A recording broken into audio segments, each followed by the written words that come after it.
মা তাড়াতাড়ি ভাত দাও। প্রথমেই দেখো থালার মধ্যে ভাত। আজকে আর গরম গরম ভাত বলবো না, আজকে ভাতটা অনেকক্ষণ আগেই করেছি, আছে হালকা হালকা গরম আছে। দেখো থালার মধ্যে প্রথমেই গরম গরম ভাত কিন্তু পড়ে গেল। প্রত্যেক দিনের মতো থালায় প্রথমেই একটা কাঁচা লঙ্কা দিয়ে দিলাম, সাথে দিয়ে দিলাম নিম বেগুন, তারপরে হলো গিয়ে ধনে পাতা বাটা। শীতকালে ধনে পাতা বাটাটা খুব খাওয়া হয়, কিন্তু বাড়িতে এনেছে। সাথে দিয়ে দিলাম আম ডাল, আজকে আম ডাল করেছি। বন্ধুরা অনেকদিন ভিডিও দিতে পারিনি, তার জন্য অনেক অনেক দুঃখিত। আসলে একটু সমস্যার মধ্যেই পড়ে গেছিলাম। দিয়ে দিলাম বেলে মাছের ঝাল, জ্যান্ত বেলে মাছ এনেছিল, সর্ষে বাটা দিয়ে নিয়ে এমনি নর্মাল পেঁয়াজ রসুন দিয়ে ঝাল করেছি। সাথে দিয়ে দিলাম ভোলা মাছ, বাজার থেকে ভোলা মাছ এনেছিল।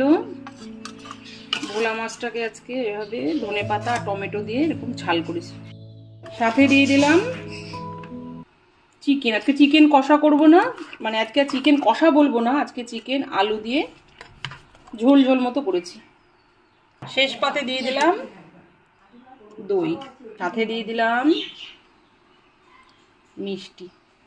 তুমি থালায় পড়ে গেল আম ডাল, দিয়ে দিলাম বেলে মাছের ঝাল, তারপর দিয়ে দিলাম ভোলা মাছের তেল ঝাল, দিয়ে দিলাম চিকেন সব শেষে, আর সর্বশেষ দই আর মিষ্টি। এই নাও ধরো, চটপট শুরু করো।